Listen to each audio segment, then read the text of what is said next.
एक ऐसी आग जो एक छोटे से कबीले से उठी थी, लेकिन देखते ही देखते वो आग एक बहुत बड़े एम्पायर में बदल गई। नाम था उस्मान गाजी। तो दोस्तों, आज मैं आपको लगभग आज से 750 साल पहले 13वीं सेंचुरी में लेकर चलूंगा, जहां पर ईमान और तलवारों के दम पर एक एम्पायर बनाया गया जिसका नाम था ऑटोमन एम्पायर। और एक ऐसी हिस्ट्री क्रिएट कर दी गई जिसे कभी भी भुलाया नहीं जा सकता। ऑटोमन एम्पायर का नाम उस्मान गाजी के नाम पर रखा गया क्योंकि उस्मान गाजी ने ही ऑटोमन एम्पायर की नींव रखी थी। इस एम्पायर ने 3 बड़े कॉन्टिनेंट जैसे एशिया, अफ्रीका और यूरोप, इन पर 600 सालों से भी ज्यादा राज किया। इतना बड़ा एम्पायर बनाना उस्मान गाजी के लिए पॉसिबल हो पाया क्योंकि उनके फादर थे अर्तुगरुल गाजी। अर्तुगरुल गाजी भी एक बहुत अच्छे वॉरियर थे और वो एक सच्चे और नेक लीडर थे। उन्होंने ही उस्मान गाजी को जंग के रूल्स एंड रेगुलेशन बहुत अच्छे से सिखाए थे। उन्होंने उनकी तरबियत बहुत अच्छे से की थी। अर्तुगरुल गाजी ने ही उस्मान गाजी को चीते की तरह शिकार करना सिखाया था। इसीलिए जंग के दौरान उस्मान गाजी का टारगेट रहता था, दुश्मन पर पूरी तरह फोकस करो, उस पर बिजली की रफ्तार से अटैक करो, दुश्मन को सांस लेने का मौका भी ना मिले और वो निस्तो नाबूद हो जाए। उस्मान बे के कबीले का नाम था काई कबीला। अब उस्मान बे काई कबीले के लीडर बन चुके थे। उस्मान बे का एक ही मकसद था, इस्लाम की राह पर चलना और अपने कबीले को ज्यादा से ज्यादा एक्सपैंड करना। एक रात जब उस्मान बे अपने कबीले में सो रहे थे तो उन्होंने एक अजीब सा सपना देखा। वो सपने में देख रहे थे कि एक बहुत बड़ा सा पेड़ था जिसकी परछाई पूरी दुनिया पर छा रही थी। तो उस्मान बे घबरा कर उठ जाते हैं और सीधे जाते हैं शेख अदावाली के पास। शेख अदावाली एक मशहूर सूफी संत थे और एक इस्लामिक स्कॉलर थे। शेख अदावाली ने ही उस्मान बे को सारी इस्लामिक टीचिंग्स दी थी और उन्होंने उस्मान बे को सिखाया था हमेशा इंसाफ पे चलना, जुल्म के आगे डटकर लड़ना। और उस्मान बे भी शेख अदावाली को बहुत मानते थे। फिर उस्मान बे शेख अदावाली के पास जाते हैं और वो अपने पूरे सपने के बारे में उन्हें बताते हैं। फिर शेख अदावाली उस्मान को बताते हैं कि ये पेड़ आपकी नस्ल का होगा और इसके फल आगे आने वाले सभी मुसलमानों के लिए रहमत बनेंगे। और इस सपने ने उस्मान बे को रास्ता दिखाया दुनिया में इंसाफ का परचम लहराने का। अब उस्मान बे को इंडिपेंडेंट राज्य की नींव रखनी थी, लेकिन रास्ते में 2 सबसे बड़ी प्रॉब्लम थी।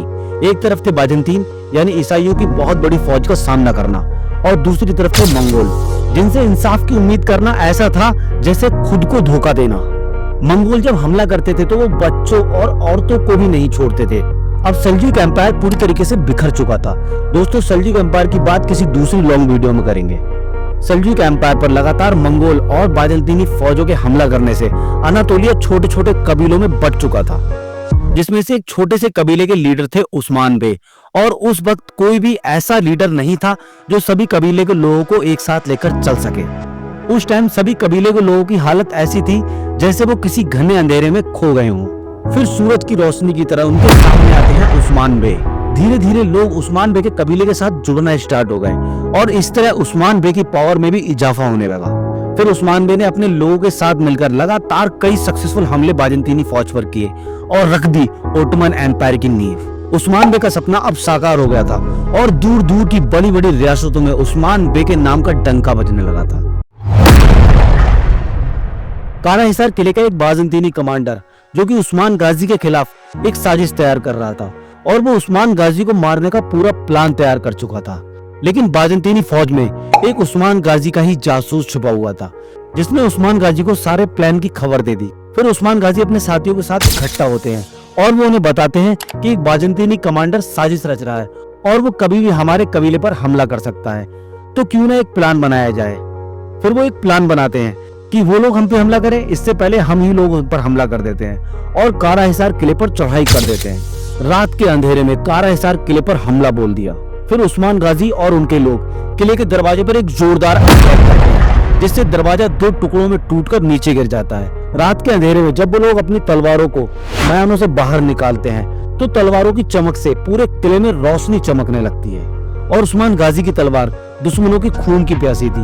वो लोग बाइजेंटीनी फौज पर इतना जोरदार अटैक करते हैं कि कुछ ही घंटों में सभी दुश्मनों को वो लोग मौत की नींद सुला देते हैं और कमांडर का सर काट के बुरसा भिजवा देते हैं। इस तरह उस्मान गाजी ने एक बड़ी जीत दर्ज की और कारा हिसार किले पर लहराया काई परचम। उस्मान गाजी का मकसद सिर्फ किला जीतना नहीं था, बल्कि वो अपने दुश्मनों को बताना चाहते थे कि एक नीला भेड़िया मैदान में आ चुका है। उस्मान गाजी की लाइफ में 3 लोग सबसे ज्यादा इंपॉर्टेंट थे। एक थी शेख अदावाली और 2 उनकी बीबियां, बाला खातून और मलहून खातून। उस्मान गाजी के बेटे थे उरहान गाजी, जिन्होंने आगे चलकर ओटोमन एम्पायर को संभाला, और उरहान गाजी ओटोमन एम्पायर को आसमान की बुलंदियों में ले गए। बाजेंतीनी कारा हिसार किला हारने के बाद पूरी तरीके से बौखला गए थे और उस्मान गाजी से बदला लेने की आग उनके दिलों में जल रही थी। लेकिन बाजेंतीनी फौज के बड़े कमांडर ये बात बहुत अच्छे से जानते थे कि उस्मान एक बहुत समझदार और एक चालाक लीडर है।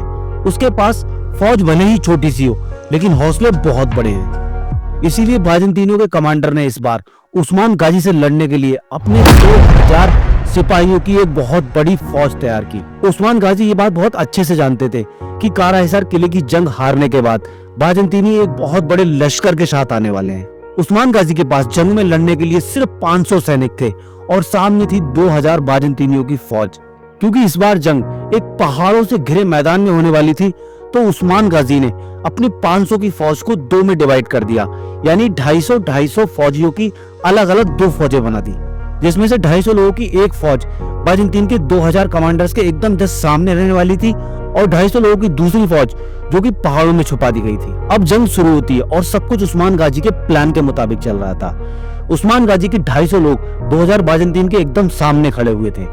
बाजेंतीन फौज का कमांडर जब उस्मान गाजी की 250 लोगों की छोटी सी फौज को देखता है तो वो बहुत खुश होता है और सोचता है कि इतनी छोटी फौज को तो मैं थोड़ी सी देर में रौंद कर रख दूंगा। अब जंग का आगाज हो जाता है और 2000 बाजेंतीनियों की फौज उस्मान गाजी के 250 लोगों की तरफ तेज रफ्तार में दौड़ने लग जाती है। अब उस्मान गाजी की जो दूसरी फौज थी 250 लोगों की, जो कि पहाड़ों में छुपी हुई थी, वो उन बाजेंतीनी सैनिकों पर तीर बरसाना शुरू कर देते हैं और वो लोग तीर इतनी रफ्तार में बरसाते हैं कि ऐसा लग रहा था जैसे आसमान से तीरों की बारिश हो रही हो। तीरों के लगातार हमले से बाजेंतीन फौज का हौसला टूट जाता है। बहुत सारे बाजेंतीनी सैनिक उसमें मारे जाते हैं और जो सैनिक बच जाते हैं उनके सामने खड़े थे अपनी तलवार को लहराते हुए उस्मान गाजी, और उस्मान गाजी उन पर तेज रफ्तार से टूट पड़ते हैं और कुछ ही देर में ये जंग भी खत्म हो जाती है। ये जीत उस्मान गाजी के लिए एक बहुत बड़ी जीत थी। ये बात बहुत दूर दूर तक फैल जाती है कि उस्मान गाजी के सिर्फ 500 लोगों ने बाजेंतीन के 2000 सैनिक को खदेड़ दिया। अब ये खबर उड़ते उड़ते मंगोलों तक पहुंच जाती है। उस टाइम मंगोलों का खौफ और उनका दबदबा इतना ज्यादा था कि उनसे जंग लड़ने का तो दूर की बात है, उनसे जंग लड़ने की कोई सोच भी नहीं सकता था, क्योंकि मंगोलों की तादाद बहुत ज्यादा थी और वे छोटे बच्चों और औरतों पर भी जुल्म करने से बाज नहीं आते थे। और फिर मंगोलों का एक एलची यानी मैसेंजर उस्मान गाजी की सल्तनत में दाखिल होता है और वो उस्मान गाजी से कहता है तुम्हें सरेंडर करना होगा और तुम्हें मंगोलों को महसूल यानी कि टैक्स भी देना होगा और मंगोलों के नीचे रहकर काम करना पड़ेगा। उस्मान गाजी एलची की बात से बिल्कुल भी सहमत नहीं हुए।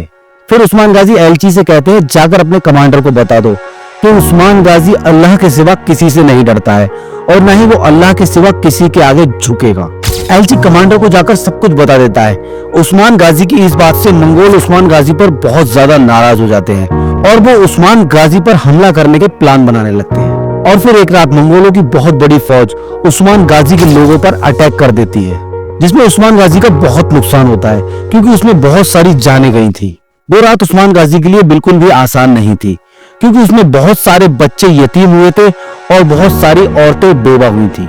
फिर उस्मान गाजी कहते हैं ये जो मेरे लोगों का खून इस मिट्टी में गिरा है, मंगोलों को इस खून के एक एक कतरे का हिसाब किताब चुकाना होगा। और उस्मान गाजी तैयारियां शुरू कर देते हैं। वो दूसरे कबीलों से जंगजुओं को लड़ने के लिए बुलाते हैं और उस्मान गाजी एक बहुत ही पावरफुल आर्मी तैयार करते हैं। अब उस्मान गाजी मंगोलों का सामना करने के लिए एकदम तैयार हो जाते हैं और फिर वो मंगोलों का ठिकाना खोजना स्टार्ट कर देते हैं। फाइनली उस्मान गाजी को पता लग जाता है कि मंगोल कहां पर हैं। फिर उस्मान गाजी अपने सैनिकों के साथ मिलकर मंगोलों पर एक ताबड़तोड़ हमला बोलते हैं और हर एक उस जान का बदला लेते हैं जो उस रात जंग में गई थी।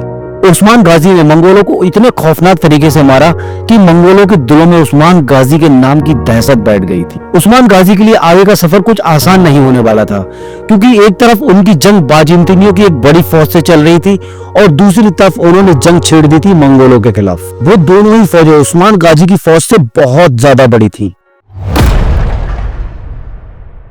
उस्मान गाजी का सबसे बड़ा टारगेट था बुरसा शहर को फतेह करना, जिस पर बाजंतीनियों का राज था। लेकिन बुरसा का किला इतना मजबूत था कि उस पर डायरेक्ट हमला करना मौत को दावत देने जैसा था। फिर उस्मान गाजी ने एक प्लान तैयार किया, जिसकी प्लानिंग वो कई साल से कर रहे थे। वो कई बार बुरसा शहर में भेष बदल कर गए थे और खुफिया जानकारी निकालने के लिए उन्होंने कई बार मजदूरी का काम भी किया था। फिर उस्मान गाजी ने अपने छोटे छोटे कैंप बुरसा के किले के चारों तरफ बनाना स्टार्ट कर दिए और बुरसा की सप्लाई चेन को ही ब्लॉक कर दिया। ये घेराबंदी बहुत लंबी थी और उस्मान गाजी ने बुरसा के लिए बाजंतीनियों से कई जंगें लड़ी, जिसमें बाजंतीनियों को मुंह की खानी पड़ी। आखिरकार 1326 ईस्वी में बाजंतीनी कमांडर कमजोर पड़ गए और उन्होंने उस्मान के सामने सरेंडर करने का फैसला कर लिया और इस तरह उस्मान गाजी ने बुरसा शहर को फतेह कर लिया और बुरसा शहर बनता है ऑटोमन एम्पायर का सबसे बड़ा शहर और ऑटोमन एम्पायर की पहली राजधानी। उस्मान गाजी एक बहुत अच्छे वॉरियर नहीं थे, वो एक बहुत अच्छे लीडर भी थे, क्योंकि वो जंग में हमेशा अपने सैनिकों के साथ कंधे से कंधा मिलाकर खड़े रहते थे। इसीलिए उनके सैनिक उस्मान गाजी के एक इशारे पर अपनी जान तक निछावर करने के लिए तैयार हो जाते थे। उस्मान गाजी लगभग 68 साल तक इस दुनिया में रहे और उनके बाद ओटोमन एम्पायर को संभाला ओरहान गाजी ने, जो कि उस्मान गाजी के बेटे थे। उस्मान गाजी तो इस दुनिया से चले गए, लेकिन वो अपने पीछे छोड़ गए थे एक ऐसा खिताब जो उन्हें मंगोलों ने दिया था, नीला भेड़िया।